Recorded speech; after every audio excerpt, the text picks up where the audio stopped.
Hello everyone, welcome to Global Online. This is Ankita Sood. So MP set paper one preparation के लिए most important topic आज हम cover करने वाले हैं, जिसका नाम है NEP 2020.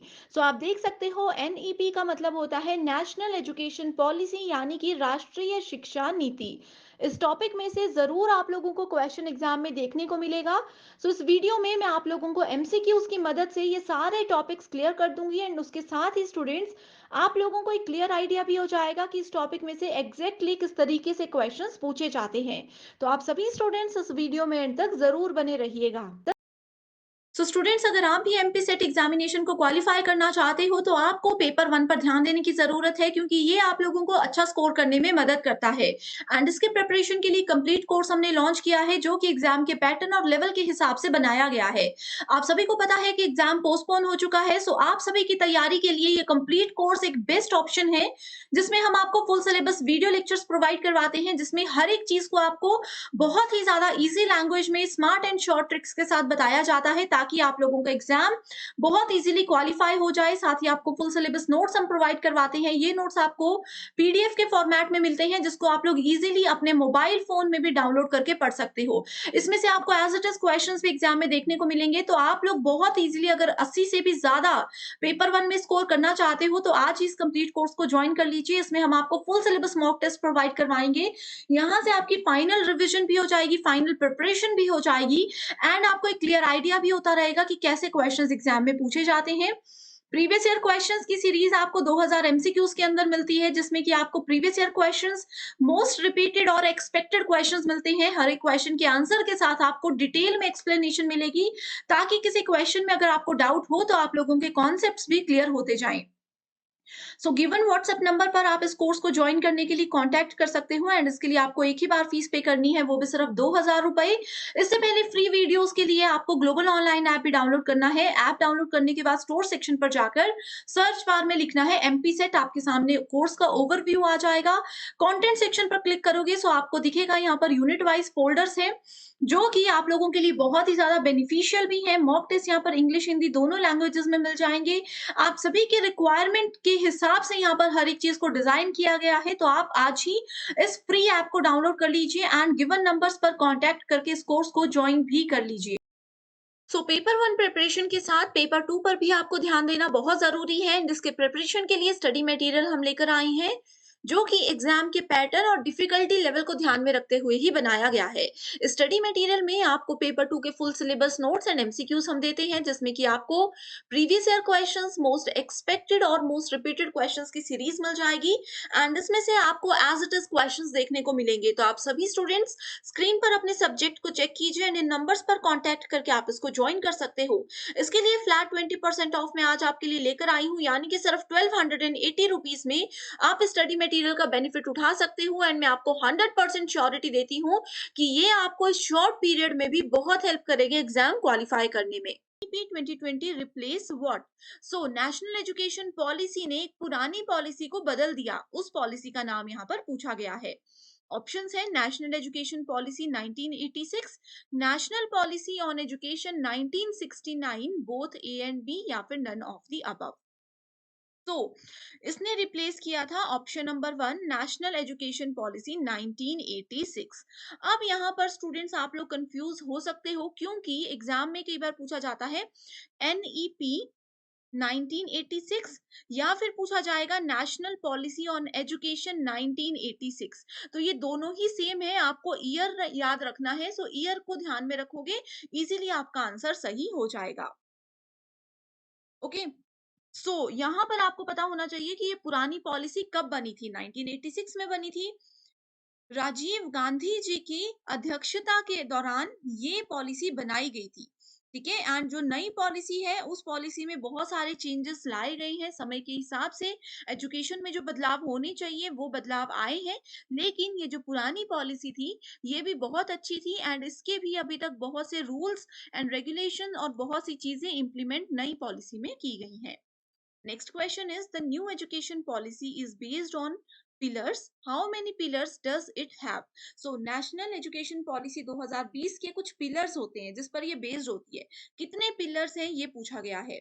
ऑप्शन 1 यहाँ पर करेक्ट है। इसमें टोटल 5 पिलर्स होते हैं, जिसमें से कि सबसे पहला पिलर आ जाता है एक्सेस। एक्सेस का मतलब होता है कि हर बच्चे को, चाहे वो किसी भी कास्ट का हो, किसी भी लोकेशन का हो, किसी भी जेंडर का हो, किसी भी लेवल का बच्चा हो, सभी को इक्वल अधिकार है, इक्वल लेवल पर एजुकेशन मिलनी चाहिए। एनईपी 2020 के अंदर ये बताया गया था कि कोई भी जाति, धर्म, उम्र, किसी भी तरह का बच्चा हो, सभी को बराबर अधिकार है। पूरे इंडिया में कोई किसी भी जगह पे एजुकेशन लेता है, स्पेशली हायर एजुकेशन, उनको एक ही लेवल की एजुकेशन प्रोवाइड करवाई जाएगी। दूसरा है equity, offering individualised support to students, यानी कि हर एक बच्चे को समान अधिकारों के साथ हर एक चीज ऑफर की जाएगी। जो किसी एक बच्चे को, किसी प्राइवेट स्कूल के स्टूडेंट को जिस लेवल की एजुकेशन दी जाती है, किसी गवर्नमेंट स्कूल के बच्चे को भी उसी लेवल की एजुकेशन दी जाएगी। ये इस पॉलिसी का एक पिलर है। तीसरी है क्वालिटी, यानी कि एक बेहतरीन एजुकेशन दी जाएगी, बेहतरीन शिक्षा हर एक बच्चों को प्रोवाइड कराई जाएगी, ताकि वो आगे आने वाले समय में अपना फ्यूचर सिक्योर कर सके अपने उस बेसिक नॉलेज की मदद से। तीसरा है अफोर्डेबिलिटी। अफोर्डेबिलिटी का मतलब क्या होता है कि सब लोग इस चीज को अफोर्ड कर सकें, यानी कि इसकी फीस, नई एजुकेशन पॉलिसी के हिसाब से कोर्सेज की फीस इतनी ज्यादा महंगी नहीं होगी कि कोई उसको पढ़ ही ना सके। तो चाहे कोई बच्चा गरीब फैमिली से है या फिर काफी रिच फैमिली से है, तो सभी इजीली इस कोर्स का बेनिफिट उठा सकते हैं, एक अच्छी एजुकेशन का बेनिफिट उठा सकते हैं। एंड नेक्स्ट आ जाता है अकाउंटेबिलिटी। अकाउंटेबिलिटी का क्या मतलब होता है कि इसमें बहुत सारी पॉलिसीज, बहुत सारे प्रोसीजर्स हैं, जिसमें कि स्कूल्स और जितने एजुकेशन सिस्टम है उन सबको एक साथ जोड़ा जाएगा एंड फिर डिसीजन लिए जाएंगे। Okay, next question is national education policy 2020 lays emphasise on what. So ये पॉलिसी ने किस चीज पर मेजर फोकस रखा था? सो ऑप्शंस है लर्निंग फॉर एग्जाम्स, कि सिर्फ एग्जाम क्वालिफाई करने हैं, रट्टा मारना है, प्रैक्टिस करना है, जैसे भी करके दिमाग में बात घुसानी है, या फिर कॉन्सेप्चुअल अंडरस्टैंडिंग, कि जो भी कॉन्सेप्ट है, जो भी टॉपिक है, अगर आप वो समझ जाओगे तो इजीली कोई भी क्वेश्चन होगा आप उसको बहुत इजीली सॉल्व कर सकते हो। सो कॉन्सेप्चुअल अंडरस्टैंडिंग पर नेशनल एजुकेशन पॉलिसी 2020 का मेजर फोकस रखा गया है। एंड इसमें एक और चीज है जिसको बोला जाता है कोर कॉम्पिटेंसी। कोर कॉम्पिटेंसीज का मतलब होता है कि जो बेसिक रिक्वायरमेंट होती है किसी भी कोर्स की, किसी भी चीज को लेकर के, उस चीज पर ज्यादा फोकस करवाया जाएगा बच्चों से। Next is national education policy 2020 recommends what. So ये किस चीज की सिफारिश करती है? Multilingualism, monolingualism, standardisation of curriculum, या फिर स्टैंडर्डाइजेशन ऑफ असेसमेंट। सो अब देखो, मल्टीलिंगुअलिज्म हो गया यानी कि बहुभाषा, मल्टीपल लैंग्वेजेस यूज कर सकते हैं। मोनो लैंग्वेजेस हो गया कि सिर्फ एक ही लैंग्वेज। अब इसका करेक्ट आंसर ऑप्शन नंबर 1 है, क्योंकि इसमें देखो मल्टीपल भाषाओं का ये मतलब है कि 5th क्लास तक, इस पॉलिसी के अंदर ये कहा गया है कि 5th क्लास तक के बच्चों को जो भी आपकी रीजनल लैंग्वेजेस हैं उसी में पढ़ाया जाएगा। ये इसका एक इम्पॉर्टेंट इन्होंने पार्ट अभी ऐड किया हुआ है। ठीक है, अब जैसे मान लीजिए कि मैं पंजाब स्टेट से बिलोंग करती हूँ, उस स्टेट में क्या है, मैं लेकिन पढ़ा रही हूँ, मेरी जॉब है महाराष्ट्र में। तो अब 5th क्लास तक के बच्चों को अगर मैं पढ़ाना चाहती हूँ तो मुझे उस स्टेट की, यानी कि महाराष्ट्र की भाषा आनी चाहिए, मराठी लैंग्वेज मुझे आनी चाहिए। ये इसमें कंपलसरी हो गया है। Next question is academic bank of credit, जिसको कि एबीसी के नाम से जाना जाता है, इज प्रपोज्ड अंडर एनईपी 2020। सो इसका कारण ये बताया गया है कि under ABC students will be given multiple entry and exit options. अब देखो, एबीसी यानी कि एकेडमिक बैंक ऑफ क्रेडिट क्या है? ये एक डिजिटल स्टोर हाउस है, जिसमें कि स्टूडेंट के जितने भी क्रेडिट्स हैं, जितने भी स्कोर्स हैं, उनकी इंफॉर्मेशन स्टोर रहेगी। इसको मैं एक आपको एग्जाम्पल की मदद से समझाती हूँ। अब देखो कि मान लीजिए कि मैंने किसी एबीसी नाम के कॉलेज से अपना फर्स्ट ईयर कर दिया, सेकेंड ईयर में मेरे पेरेंट्स का ट्रांसफर हो गया, मुझे भी उनके साथ जाना पड़ गया, तो एमएनओ नाम के किसी कॉलेज में, किसी दूसरे स्टेट के कॉलेज में मैंने अपना सेकेंड ईयर कर दिया, XYZ नाम के कॉलेज में मैंने अपना थर्ड ईयर कर दिया। तो ऐसे में क्या होता था, बच्चों का समय बर्बाद होता था। लेकिन एकेडमिक बैंक ऑफ क्रेडिट के अंदर हर एक यूनिवर्सिटी के बच्चे के जितने भी स्कोर हैं वो एक जगह पर कलेक्ट हो जाएंगे। अब आपने फर्स्ट ईयर में क्या स्कोर किया, सेकेंड ईयर में क्या स्कोर किया, थर्ड ईयर में क्या स्कोर किया, इसका ओवरऑल रिजल्ट आपको यहाँ से मिलेगा आपकी लास्ट यूनिवर्सिटी के थ्रू। तो आप फर्स्ट ईयर सेकंड ईयर कहीं से करके बाद में शिफ्ट होते हो किसी भी रीजन की वजह से, तो आपके पहले के 2 साल बर्बाद नहीं होंगे। आप अपनी स्टडीज को कंटिन्यू रख सकते हो, किसी नेक्स्ट जगह पर जाके आपके स्कोर क्रेडिट हो जाएंगे। ये एबीसी का काम है।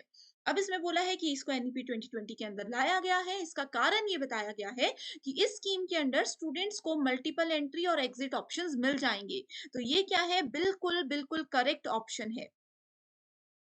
ओके, इसमें यहाँ पर इज नॉट आएगा, नॉट करेक्ट एक्सप्लेनेशन ऑफ ए। ठीक है, क्यों? क्योंकि देखो इसके एनईपी के अंडर तो ये स्कीम आई है, ये तो बिल्कुल सही है। अब इसमें ऐसा तो नहीं है कि बच्चे मल्टीपल एग्जिट का मतलब हो गया कि फर्स्ट ईयर में इस कॉलेज में आधा, फर्स्ट ईयर दूसरे कॉलेज में आधा, फर्स्ट ईयर तीसरे कॉलेज में, ऐसा नहीं होगा। एक ईयर अगर आपका कंप्लीट हो चुका होगा, उसके बाद अगर आप दूसरी यूनिवर्सिटी में जाते हो तभी आपके क्रेडिट काउंट होंगे, अदरवाइज आधे में छोड़कर जाओगे तो वो काउंट नहीं होंगे। इस चीज को भी आपने नोट कर लेना है। Next is National Education Policy 2020 proposes pedagogical shifts from which to which। इस तरह से क्वेश्चन पूछा गया है। अब देखो पहले क्या होता था, पहले पुरानी एजुकेशन पॉलिसी, पुराने जमाने में, अब जैसे जो भी स्टूडेंट्स ये वीडियो देख रहे हैं, मुझे पता है कि आप लोगों की एज अभी देखो 23 से लेकर के 35 36, इस एज के मैक्सिमम स्टूडेंट्स इस वीडियो को देख रहे होंगे। आपने अपने बचपन में देखा होगा कि आपको रट्टा मार करके चीजें याद करवाई जाती थी। तो वो पुरानी पॉलिसी थी जो कि रोट लर्निंग आती है। लेकिन अब किस पर बेस्ड काम होता है, अब कॉन्सेप्चुअल अंडरस्टैंडिंग पर बेस्ड काम होता है। इसलिए करेक्ट आंसर है ऑप्शन नंबर 2। तो स्टूडेंट्स, इस तरह के क्वेश्चंस अगर आपको पसंद आ रहे हैं एंड आप चाहते हो कि मैं इस तरह से जो भी पेपर 1 के इंपॉर्टेंट टॉपिक्स हैं, सेपरेटली उन टॉपिक्स पर प्रीवियस ईयर क्वेश्चंस लेकर आऊं जो कि हर साल पूछे जाते हैं, तो आप मुझे कमेंट कर दीजिए। मैं डेफिनेटली आप लोगों की रिक्वेस्ट को पूरा करूंगी। अगर कोई पर्टिकुलर टॉपिक का नाम भी आप लिखते हो तो भी मैं उस पर जरूर वीडियो लेकर के आऊंगी। ठीक है, इसी के साथ नेक्स्ट क्वेश्चन पर बढ़ते हैं। एंड स्टूडेंट्स, जैसे कि एनईपी 2020 के प्रीवियस ईयर क्वेश्चंस अभी हम कर रहे हैं, इसका जो थ्योरेटिकल कॉन्सेप्ट है उस पे भी एक सेपरेट वीडियो ऑलरेडी मैंने बनाई है। अगर आप लोगों ने वो वीडियो अभी तक नहीं देखी है तो मुझे कमेंट कर दीजिए, मैं वहां पर आपके साथ लिंक शेयर कर दूंगी। Next is national education policy 2020 states that learning should be. So learning यानी कि सीख कोई पर्सन रहा है तो वो कैसा होना चाहिए, वो होना चाहिए एक्सपीरियंटल, अनुभवात्मक। यानी कि पर्सन जो अपने एक्सपीरियंस के साथ सीखता है वो कभी भी नहीं भूलता। ये चीज आपने जरूर सुनी होगी। तो उसी चीज को ध्यान में रखते हुए ये बात यहाँ पर कही गई है।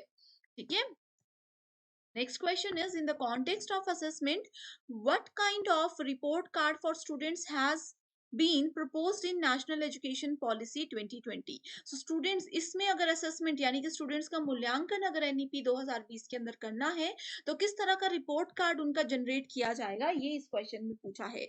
उनका रिपोर्ट कार्ड होगा किस पर based, 360 degree multi dimensional report card. इसको आप लोग याद कर लीजिए। ठीक है, 360 degree multi dimensional report card, ये एक पॉलिसी नेशनल एजुकेशन पॉलिसी के अंदर सजेस्ट की गई है। अब इसका मतलब क्या होता है ये जानना भी जरूरी है। तो देखो स्टूडेंट्स, आपने जो मैंने आप लोगों को एबीसी वाला कॉन्सेप्ट बताया, बस ये उसी से रिलेटेड है कि आप कहीं से कुछ भी करते हो, आपका सारा क्रेडिट, आपके सारे स्कोर कलेक्ट होंगे एंड फाइनल रिजल्ट आपको दिया जाएगा। इस तरह से स्टूडेंट्स की असेसमेंट होगी। एक तो ये आ जाता है इसके अंदर। एंड ओवरऑल असेसमेंट की बात अगर करें तो ऐसा नहीं है कि कोई एक स्टूडेंट, अब देखो पहले क्या होता था, 4 ऑप्शंस होते थे +1 +2 में, medical, non medical, commerce and arts.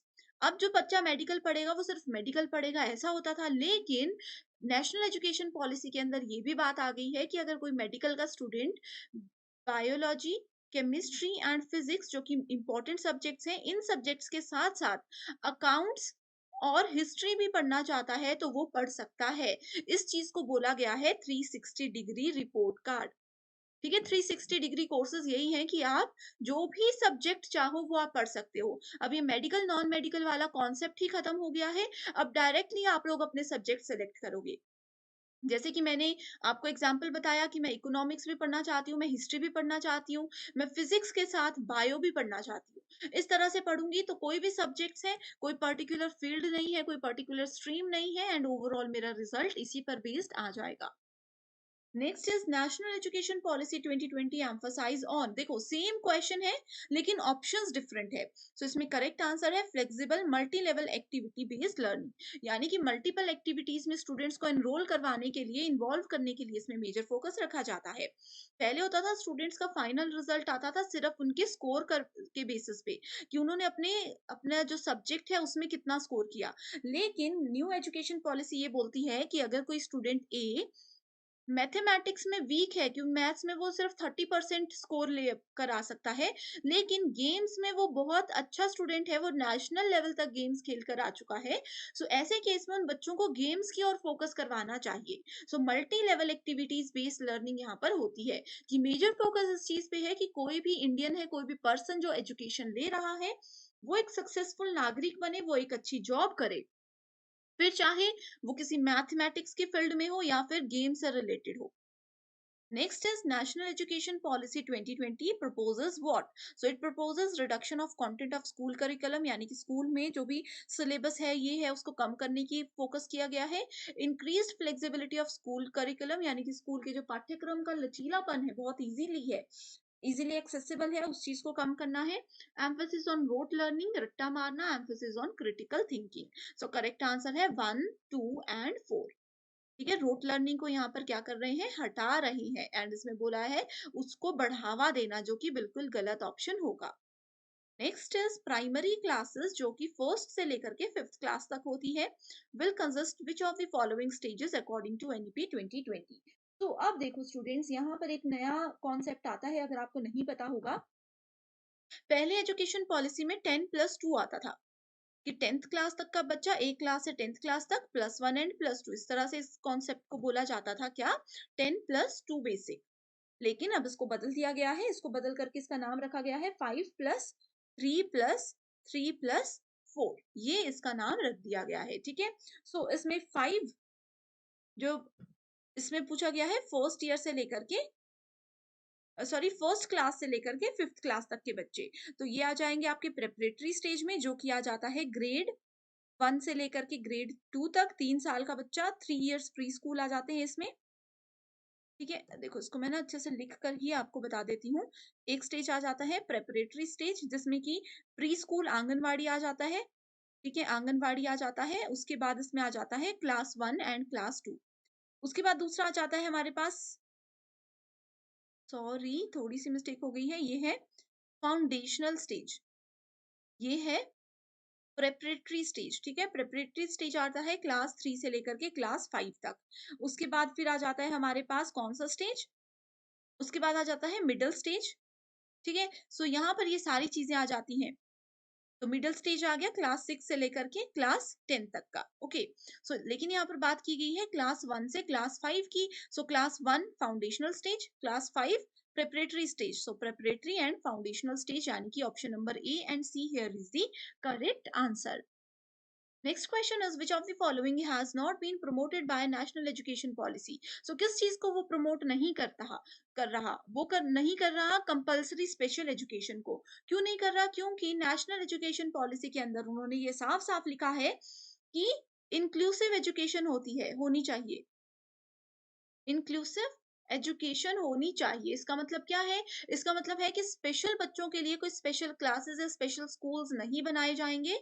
जो भी बच्चा है सभी इक्वल लेवल पे है, सभी को समान शिक्षा का अधिकार है, ये चीज पर फोकस किया गया है, इसको बोला जाता है इंक्लूसिव लर्निंग। सो कंपल्सरी स्पेशल